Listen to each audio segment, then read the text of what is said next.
विद्यार्थियों, आप सभी का हार्दिक अभिनंदन है। आज हम लोग करारोपण के कर देय योग्यता सिद्धांत का अध्ययन करेंगे। कर देय योग्यता सिद्धांत करारोपण का एक न्यायसंगत और सबसे स्वीकृत सिद्धांत है। 16वीं शताब्दी में जीन बोर्डिन और 18वीं शताब्दी में विलियम पैटी और एडम स्मिथ ने इस सिद्धांत की व्याख्या की थी। एडम स्मिथ ने कर देय योग्यता सिद्धांत को करारोपण का प्रथम सिद्धांत कहा है। यह सिद्धांत बतलाता है कि जिनके पास आय अथवा संपत्ति है उन्हें अपनी क्षमता के अनुसार सरकार को कर देना चाहिए। कहने का तात्पर्य यह है कि कर देय योग्यता सिद्धांत के अनुसार कर का भार करदाताओं के देय क्षमता के अनुसार होनी चाहिए। एडम स्मिथ ने कहा है कि प्रत्येक राज्य की जनता को राज्य की सहायता के लिए अपनी योग्यता के अनुपात में अंशदान करना चाहिए, अर्थात कर उस आय के अनुपात में देना चाहिए जिसे वे राज्य के संरक्षण में प्राप्त करते हैं। एडम स्मिथ के कथन से यह स्पष्ट होता है कि धनी वर्ग अधिक कर देने के योग्य होते हैं, इसलिए उन पर अधिक कर लगाया जाना चाहिए। दूसरी ओर निर्धन वर्ग की आय न्यून होती है, जिसके कारण उनकी कर देय योग्यता कम होती है, अतएव उन्हें कर मुक्त कर देना चाहिए। कर देय योग्यता सिद्धांत के संबंध में वेस्टन और कोहन ने भी अपने अपने विचार व्यक्त किए हैं। वेस्टन ने कहा है कि क्षमता या शक्ति कर निर्धारण का एक नैतिक और आदर्श सिद्धांत है। इसी प्रकार कोहन ने भी कहा है कि क्षमता नैतिक सुंदरता के विस्तृत सिद्धांत की एक विशिष्ट प्रणाली है। वस्तुतः करारोपण का यह सिद्धांत समाजवादी विचारधारा के काफ़ी निकट है, क्योंकि समाजवाद भी इसी तथ्य को स्वीकार करता है कि धनवानों की सामर्थ्य निर्धनों की तुलना में अधिक होती है, इसलिए निर्धनों की अपेक्षा धनवानों से अधिक मात्रा में कर वसूल किया जाना चाहिए। किसी करदाता की कर देय योग्यता अथवा क्षमता को मापने के लिए अर्थशास्त्रियों ने दो दृष्टिकोणों का उल्लेख किया है। पहला व्यक्तिपरक या भावात्मक दृष्टिकोण और दूसरा वस्तुपरक या बाह्य दृष्टिकोण। पहला व्यक्तिगत या व्यक्तिपरक अथवा भावात्मक दृष्टिकोण। यह दृष्टिकोण एक करदाता की मनोवैज्ञानिक स्थिति पर आधारित है। प्रत्येक कर के भुगतान में करदाता पर पड़ने वाले भार या उसका त्याग शामिल होता है। अतः इस दृष्टिकोण का सार यह है कि जब एक करदाता कर का भार उठाता है तो उसके मन में कर देते समय क्या भाव आता है, या यह कह सकते हैं कि उसने कितना त्याग किया है। क्योंकि प्रत्येक कर का भुगतान करदाता द्वारा किया जाता है, इसलिए हम न्यायसंगत अथवा कल्याण के रूप में उसकी कर देय क्षमता के माप की विवेचन करते हैं। इसे न्यायसंगत या समान त्याग की धारणा कहते हैं। यह धारणा बतलाती है कि प्रत्येक करदाता को अपनी आय का ध्यान किए बगैर त्याग की समान राशि सहन करनी चाहिए। न्यायसंगत या समान त्याग की धारणा की कुछ मान्यताएं हैं जो इस प्रकार है। पहला, आय की इकाइयों का संतुष्टि या उपयोगिता की इकाइयों के साथ सहसंबंध करने में कोई कठिनाई नहीं है। दूसरा, आय की उपयोगिता के वक्र का ढलान नीचे की ओर होती है, अर्थात आय की सीमांत उपयोगिता आय के साथ विपरीत दिशा में परिवर्तित होती है। और तीसरा, प्रत्येक करदाता की आय उपयोगिता फलन की बिल्कुल समान ही विशेषताएं रखती है। न्यायसंगत या समान त्याग की व्याख्या में तीन प्रकार के सिद्धांतों का सहारा लिया गया है। पहला, समान त्याग का सिद्धांत, दूसरा समानुपातिक त्याग का सिद्धांत और तीसरा न्यूनतम त्याग का सिद्धांत। पहला, समान निरपेक्ष त्याग का सिद्धांत। समान निरपेक्ष त्याग सिद्धांत बतलाता है कि करारोपण तभी न्यायसंगत हो सकता है जब प्रत्येक करदाता के लिए त्याग की मात्रा निरपेक्ष रूप से समान होती है। इस संबंध में डाल्टन का कहना है कि करारोपण के प्रत्यक्ष द्रव्य बोझ का वितरण इस प्रकार होना चाहिए कि सभी करदाताओं पर प्रत्यक्ष वास्तविक भार बराबर हो। अर्थशास्त्री मिल ने भी करारोपण में समानता के संदर्भ में कहा है कि राजनीति के एक सिद्धांत के रूप में करारोपण में समानता का अर्थ सरकार के व्यय में प्रत्येक व्यक्ति का भाग इस प्रकार निर्धारित करना है कि उसे अपने भाग से अन्य प्रत्येक व्यक्ति के भाग की तुलना में न तो अधिक और न ही कम असुविधाओं का अनुभव हो। इन कथनों से स्पष्ट होता है कि यदि कर लगाते समय आय को आधार मान लिया जाए तो इससे त्याग की जानकारी प्राप्त हो सकती है। इस तथ्य को जानने के लिए 3 बातों की कल्पना की जा सकती है। पहला, आय का तीव्र गति से बढ़ना।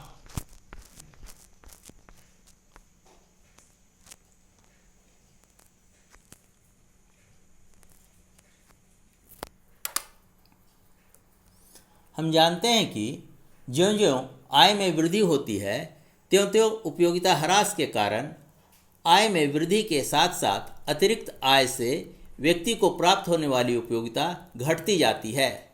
ऐसी स्थिति में करारोपण प्रगतिशील दर से किया जाना उचित है, क्योंकि करदाता आय में वृद्धि के साथ साथ अधिक मात्रा में करों का भुगतान करने में सक्षम होंगे। इसे रेखाचित्र द्वारा समझा जा सकता है।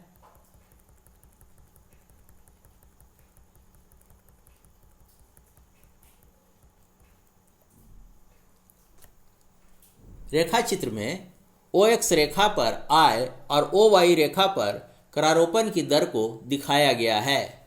चित्र में AB, CD और EF क्रमशः कर निर्धारण की दरें हैं। चित्र से स्पष्ट है कि ज्यों-ज्यों करदाता की आय में वृद्धि होती जाती है त्यों-त्यों करदाता को आय से प्राप्त होने वाली सीमांत उपयोगिता कम होती जाती है।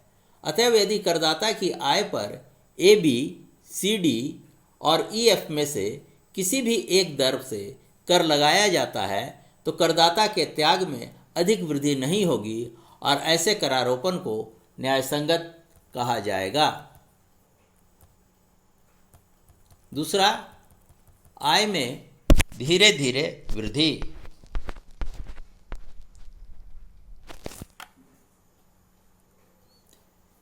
यदि करदाता की आय में धीरे धीरे वृद्धि होती है तो आय की सीमांत उपयोगिता में ह्रास भी धीरे धीरे होगी और त्याग की समानता प्राप्त करने के लिए समानुपातिक करारोपण पद्धति का सहारा सर्वोपयुक्त साबित होगा। इसे भी रेखाचित्र द्वारा आसानी से समझा जा सकता है।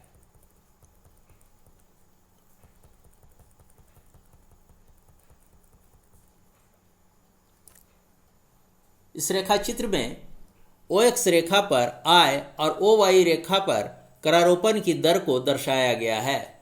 रेखाचित्र में AB1, CD2 और EF3 करारोपण की समानुपातिक कर की दरों की सरल रेखाएं हैं। ऊंची और नीची आय वाले सभी करदाताओं पर समान दर से करारोपण किया जा सकता है। जैसा कि चित्र से स्पष्ट है कि करारोपण की तीनों दरों में से किसी एक को भी लागू किया जाता है तो करदाता का त्याग समान होता है। तीसरा, आय का गिरना।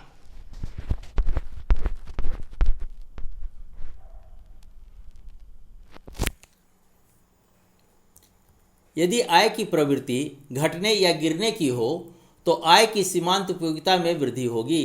ज्यों-ज्यों आय में वृद्धि होती है त्यों-त्यों आय की प्रत्येक अगली इकाई की तुलना में बाद वाली इकाई से अधिक सीमांत उपयोगिता प्राप्त होती है। ऐसी अवस्था में समान त्याग के लिए प्रतिगामी करों का लगाया जाना उचित होगा।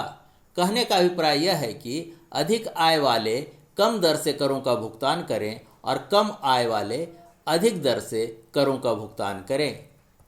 इस तथ्य को रेखाचित्र द्वारा आसानी से समझा जा सकता है।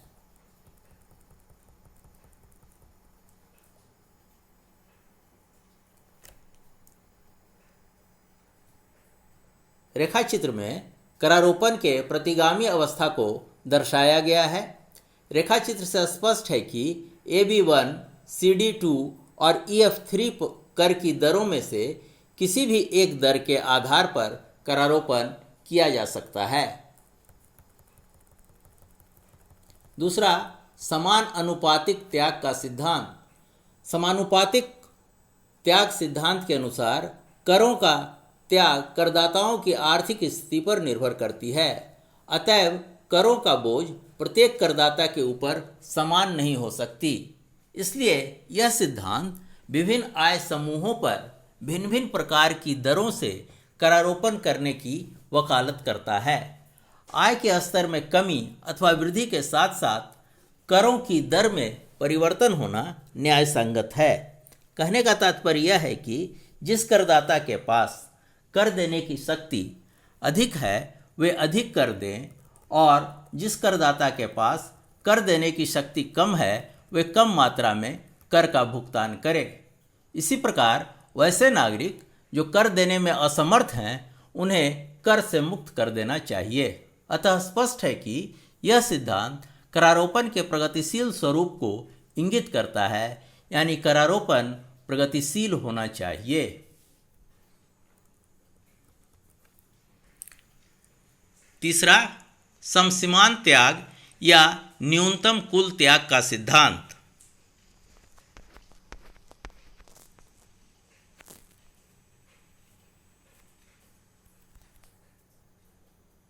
करारोपण के न्यूनतम त्याग सिद्धांत का प्रतिपादन एजवर्थ और कार्वर द्वारा किया गया है, जिसका समर्थन डाल्टन ने भी किया है। डॉक्टर डाल्टन ने कहा है कि कर निर्धारण इस प्रकार होना चाहिए कि सभी करदाताओं द्वारा जो कुछ भी त्याग किया जाए उसकी मात्रा कम से कम हो और सामाजिक लाभ भी अधिकतम हो। करारोपण का यह सिद्धांत समान निरपेक्ष त्याग सिद्धांत और समान अनुपातिक त्याग सिद्धांत की आलोचना करते हुए यह बताती है कि करदाताओं के त्याग की अपेक्षा समूह के त्याग के बारे में जानकारी ज्ञात करनी चाहिए। न्यूनतम त्याग सिद्धांत के अनुसार संपूर्ण समाज पर कम से कम कर का भार होना चाहिए। इस प्रकार जब करदाता के स्थान पर समाज की बात की जाती है तो इसका संबंध अधिकतम सामाजिक कल्याण से होता है। अतः यह कहा जा सकता है कि इस सिद्धांत का आधार अधिकतम सामाजिक लाभ है। कहने का तात्पर्य यह है कि प्रत्येक करदाता को मुद्रा की अंतिम इकाई कर के रूप में देने से समान त्याग का अनुभव होना चाहिए, अर्थात प्रत्येक करदाता को कर के रूप में भुगतान करने वाली राशि से उतना ही त्याग की अनुभूति होनी चाहिए जितनी कि उस राशि के भुगतान करने से दूसरे करदाताओं को होती है। इसीलिए इस सिद्धांत को समसीमांत त्याग का सिद्धांत भी कहा गया है। न्यूनतम त्याग सिद्धांत वस्तुतः सीमांत उपयोगिता ह्रास नियम पर आधारित है, जिसके अनुसार ज्यों-ज्यों आय में वृद्धि होती है त्यों-त्यों अतिरिक्त आय से प्राप्त होने वाली उपयोगिता घटती जाती है। अतएव अधिक आय वाले लोगों से अधिक कर लिया जाना चाहिए, क्योंकि ऐसे लोगों पर कर का भार कम पड़ता है। इस सिद्धांत के आधार पर यह कहा जा सकता है कि प्रत्येक व्यक्ति से कर वसूल नहीं किया जाना चाहिए, बल्कि केवल अधिक आय वालों यानी धनी लोगों से ही कर लिया जाना चाहिए। इस तथ्य को एक तालिका द्वारा समझा जा सकता है।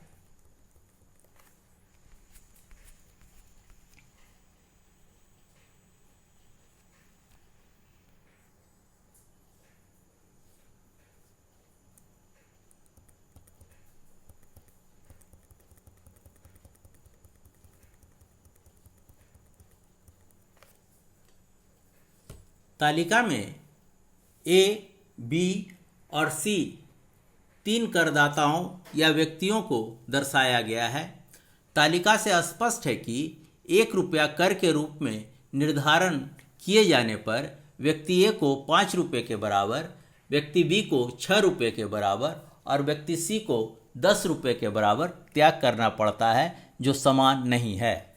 अब मान लिया जाए कि सरकार को कर के रूप में 10 रुपये वसूल करनी है, तो ऐसी स्थिति में करारोपण के रूप में सरकार को व्यक्ति ए से 5 रुपये, व्यक्ति बी से 4 रुपये और व्यक्ति सी से 1 रुपये का भुगतान लेना चाहिए, क्योंकि ऐसी अवस्था में ही सभी यानी तीनों करदाताओं या व्यक्तियों से के लिए कर के रूप में किए जाने वाला सीमांत त्याग एक समान यानी 10 रुपये के बराबर है।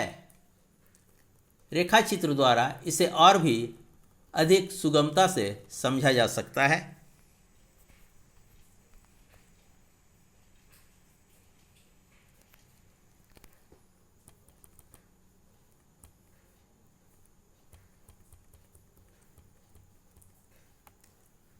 रेखा चित्र में OX रेखा पर भिन्न भिन्न आय वर्ग और OY रेखा पर भिन्न भिन्न आय स्तर को दर्शाया गया है।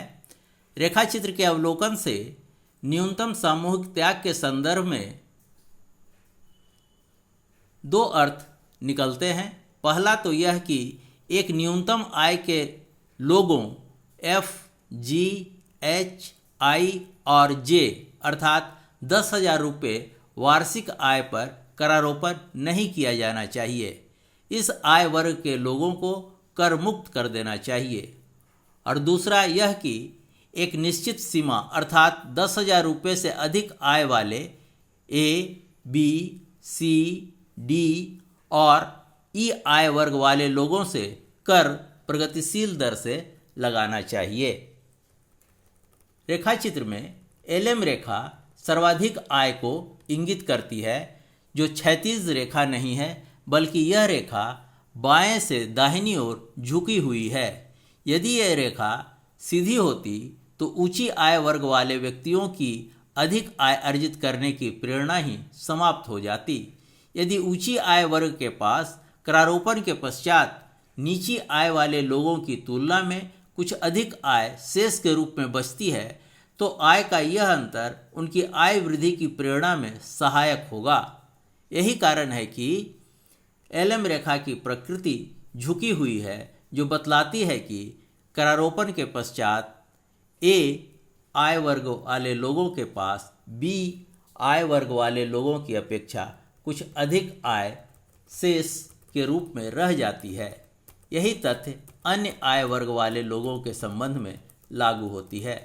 अतः स्पष्ट है कि इस सिद्धांत के अनुसार अधिक आय अर्थात धनी वर्ग पर उस सीमा तक करारोपण करते रहना चाहिए जब तक कि सरकार की आवश्यकताएं पूरी नहीं हो जाए और धनी वर्ग की मुद्रा की सीमांत उपयोगिता निर्धन वर्ग की सीमांत उपयोगिता के बराबर नहीं हो जाए।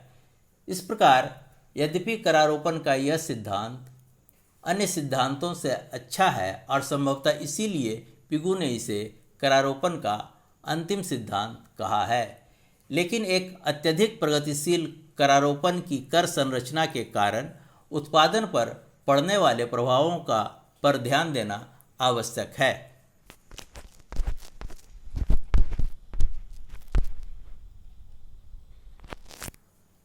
डाल्टन ने इस सिद्धांत को विवादास्पद माना है और कहा है कि समानता एक भ्रामक गृहिणी है जो शायद दार्शनिकों के लिए केवल प्रबलता से अपनाने पर और राजनीतिज्ञों के लिए सावधानी से निरीक्षण करने पर लाभप्रद है। कर देय योग्यता की व्यक्तिपरक दृष्टिकोण की कुछ अपनी सीमाएं हैं, जिसके कारण इसके विरुद्ध कुछ आपत्तियां व्यक्त करते हुए इसकी आलोचना की गई है, जो इस प्रकार है। पहला, त्याग का मापना। दूसरा, उपयोगिता की अंतः वैयक्तिक तुलनाएं। तीसरा, घटती सीमांत उपयोगिता को मापना कठिन। चौथा, आय के स्रोत। और पांचवा, दीर्घकालीन वृद्धि की उपेक्षा। पहला, त्याग का मापना। उपयोगिता का मात्रात्मक रूप में मापना संभव नहीं है, क्योंकि त्याग प्रकृति की व्यक्तिपरक है और कर के निर्धारण में अधिकारियों द्वारा इस राशि की गणना करना संभव नहीं है। दूसरा, उपयोगिता की अंतःवैयक्तिक तुलनाएं।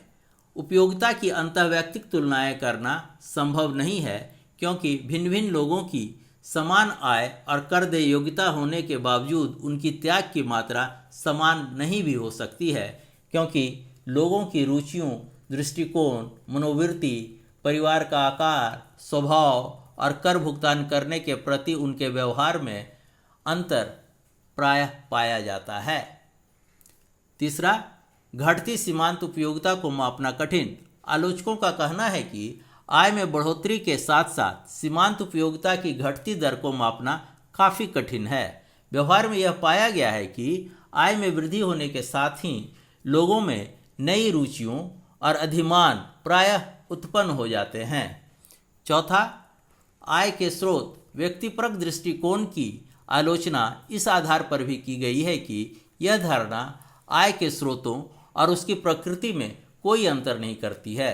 अनुभव इस बात का साक्षी है कि एक व्यक्ति के द्वारा कठिन परिश्रम के पश्चात अर्जित आय की तुलना में विरासत में प्राप्त संपत्ति या अनार्जित साधनों से प्राप्त आय पर दिए जाने वाले कर में कम त्याग करना होता है।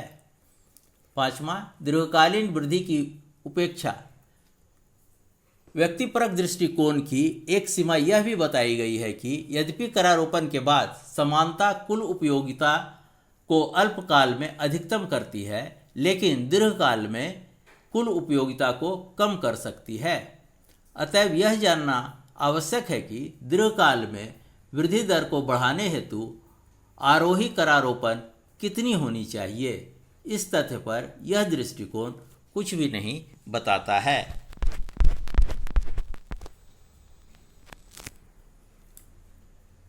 इन सीमाओं और आलोचनाओं के आधार पर हम यह कह सकते हैं कि न्यूनतम त्याग को ज्ञात करने के लिए जो व्यक्तिपरक अथवा भावात्मक दृष्टिकोण प्रस्तुत किया गया है उसका केवल सैद्धांतिक महत्व ही है। धन्यवाद।